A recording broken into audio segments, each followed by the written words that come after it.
Hey guys, it's John here. In this video, I want to talk about the dollar cost averaging strategy that may not always work for Bitcoin. Well, it's not just for Bitcoin, it's pretty much for every investment out there, including stock market, index funds, whatever it is. This dollar cost averaging strategy or buy the dip strategy is not always working.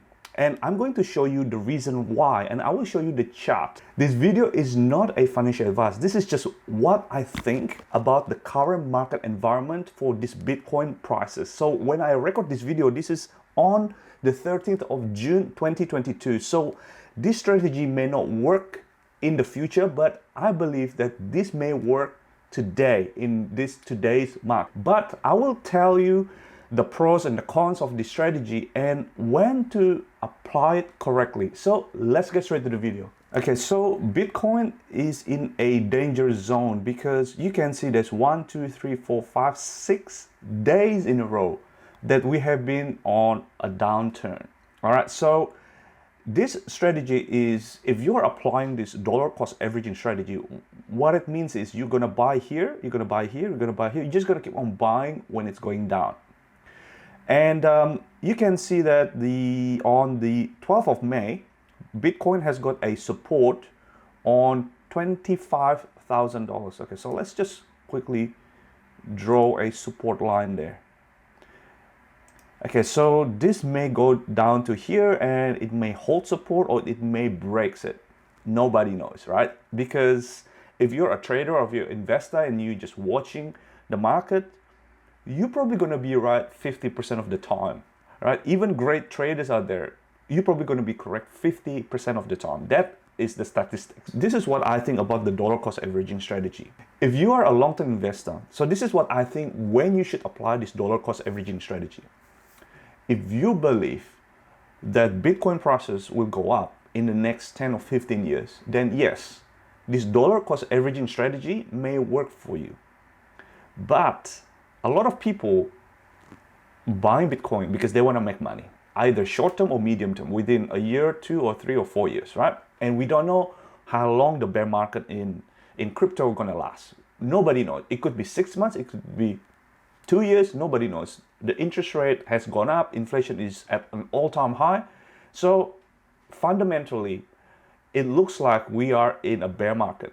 Not just a correction, but bear market. So this dollar cost averaging strategy, it's quite risky if you are a short-term trader or you just want to invest in the next 1 or 2 years. This is the reason why. Okay, so in here it says that as an investment strategy, averaging down, which is a dollar cost averaging down, involves investing additional amounts in financial instruments.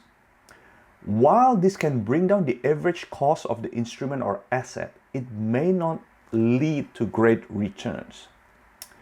So this strategy is risky because if in the next few months Bitcoin dropped to $20,000 and you are buying at $30,000, that means you're going to lose money. And then if you buy at say $20,000 and then it drops to say $15,000, then you're going to lose more money. So your losses getting larger and larger and larger, right? So that is the risk. You probably think there is no way Bitcoin can drop to $20,000 or even $15,000 or even $10,000. Look, nobody knows, right? Because when you are investing or trading, it doesn't really matter. The most important thing is you need to minimize losses. Like you don't want to lose your capital, right? The reward will take care of it itself, but it's going to be dangerous if you're doing that. So averaging down is only effective if the stock eventually rebounds because it has the effect of magnifying gains. Say for example, if you're averaging down and then the Bitcoin prices will stop there and then it rebounds going this way, then yes, you're going to make great return. But nobody knows how to pick the bottom, right? That's the tricky part. Nobody knows where to pick the bottom, but the chart will tell you whether it is the bottom or not. Like you can use moving averages, like when it started to going up or above a 10-week moving average or A 20-week moving average is gonna give you an idea whether you are in a downtrend, in a sideways, or an uptrend. Okay, so it is a risk. Okay, let's talk about the risk and reward ratio. So it is actually a big risk if Bitcoin is going to drop. So my point is this buy the dip strategy only works, or your risk will be substantially lower when you are on the uptrend. That's my point. As an investor, you need to be able to apply the right strategy at the right time. That is the art of investing. This buy the dip strategy doesn't always work in a downtrend market. In fact, it's actually really bad if you are a, between 1 to 5 years investor or trader. Okay, so this is the risk, right? Okay, let's say this Bitcoin drops to here and then it bounces back. But what if it breaks, right? If we look at ETH, you can see ETH, it has broken their support level here. And you can see it just keep on dropping like to the next support level. It's probably at $1,300 here. So that may happen as well in Bitcoin. All right, so if we just look at the Bitcoin, you can see the RSI here is about 33. And in 12th of May, the RSI dropped down to 25. So I think this still has a fair way to go down here. So it is actually very possible to go down to this level and break it, right? Like there are just so much selling pressure. And you're probably wondering, why are there, this Bitcoin keep on decreasing? It actually doesn't really matter. Like the news, just ignore the news. What matters is we know that the reason why Bitcoin price is dropping is because there are more selling than buying. As simple as that. And why is the Bitcoin will go up later on? It's because there's more buying than selling. It's just the low economics, supply and demand. Don't worry or look for excuses, the reason why it's going to go up or down.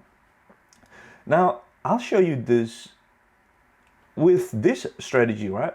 Averaging down or dollar cost averaging is pretty much the same when you are averaging up. This is my strategy. All right, so you may not want to copy it. My strategy, rather than I'm dollar cost averaging, like when the prices go down, I'm probably going to do a dollar cost averaging on the way up. Because imagine if you buy at 30,000, 28,000, 26,000, all the way to 20,000, it may go down to 15,000. Nobody knows, right? So you are averaging down. You're dollar cost averaging. But it's actually the same thing. When, say for example, Bitcoin bottom at 15 or 20,000, and then it start moving back up, right? Now you can buy at 20,000, and then you can buy at 22,000, 25,000, 28,000, 30,000, 35,000 or whatever, right? So you can actually dollar cost averaging on the way up as well. And it's gonna give you pretty much a better return, right? So you save all your money every week or every month while it's going down. You just watch it. If you know how to short, then you may short, right? But that's another risky strategy. Most people just buy and hold, investor or trader. So just watch the market, let it drop, keep on dropping, right? And then on the bottom, which I will show you how to know when the bottom is, then you can start buying, all right? So the money that you save in all these months, you can put more money, when it's on the bottom or close to the bottom, or when there's a close to the bottom. And what if it keeps on dropping? Then you have to cut your losses. As simple as that. If you don't want to have a big drawdown, then you just cut your losses, right? 5, 10, 20%, whatever you're comfortable. Then you just buy more on the way up. And I believe that that's probably going to be a better strategy. Okay, so I'll show you just one thing that you know when the bottom is or when it's going to start going up. Okay, let's just look at Bitcoin, right? Because that's what we use. Let's just use a weekly chart. Okay, so let me just get rid of all these lines. Okay, so this is a weekly chart, and one of the things that I like is to use, okay, let's just use a 10 weekly chart, a 10 weekly moving average. Okay, so I'm going to change this. This was a 25 day moving average. I'm going to change this to 10. Okay, so that is the purple line there. So if we going back to the beginning of time of Bitcoin, okay, so this was back in 2013, right? So that's when Bitcoin started. You can see that on the uptrend, it follows the 10 weekly chart. And then once it breaks, it dropped, then you can see there's a correction, bear market, right? And then started to go back up again and then going down, right? So every time they are sort of down or below the 10 weekly moving average, Bitcoin prices is not going anywhere, right? So this is sort of just going sideways. And then here you can see it started to break that 10 weekly moving average, right? And then you can see that it's sort of hovering around the 10 weekly moving average. Okay, so here, from here to here, Bitcoin is in the uptrend, right? So what you can do, you can buy here, buy here, buy here. There's a breakout, you buy here, you buy. Like you can buy on the way up rather than on the way down, because you had to wait. If you buy when it's going down like this, you waited from 2013 to 2015, 2 years. You're averaging down in 2 years, and you see your account doesn't move anywhere and it's showing a big loss. It's a big psychological pressure. And then you can see that, oh, let me just quickly do that. All right, so it's just going up, right? So $900 just keep on going up on the 10 weekly average all the way up. Okay, there's a big dip here. Okay, this is what you call buy the dip, right? That's your buy the dip thing. All right, so you go down and up to $20,000. You can see the 10 weekly chart will tell you whether we are on the uptrend or a downtrend or sideways. All right, so again, another bear market here. All right, so this yellow line is a 50-day weekly moving average. Okay, so it drops there. Okay, and then it went back up a little bit to about 12,000. And then it sort of went sideways, it went down again. Okay, so there's a big volume there. Okay, volume is another thing that you can look at when to get in. All right, so you can see from here to here, there's so much buying volume. Okay, all the way up, so 10 weekly. Okay, so if you buy around here, between 8,000, 7,000, right? You don't need to wait all this long, and then all the way up to 65,000. Right, so that's probably where you can sell. All right, when it starts going down again, then you can stay on the sidelines. Here, we are here, and we are here now. Okay, if it drops, then we may go down to this line, a 200-day or 200-day weekly moving average. So it is very possible. It's very close to that line, and then maybe we're gonna start an uptrend again, right? But then the 10 weekly moving average, it can give you a higher probability of where the market is going. So if you know where the market is going, if it's going up or sideways, then when you do this averaging up strategy or dollar cost averaging strategy, it's going to help you on minimizing your risk, right? So I hope this video is helpful. So please do a like button, and if you would like to hear more about trading or a trading strategy or in crypto, then please let me know in the comment section below. Until next time, I will see you guys in the next video.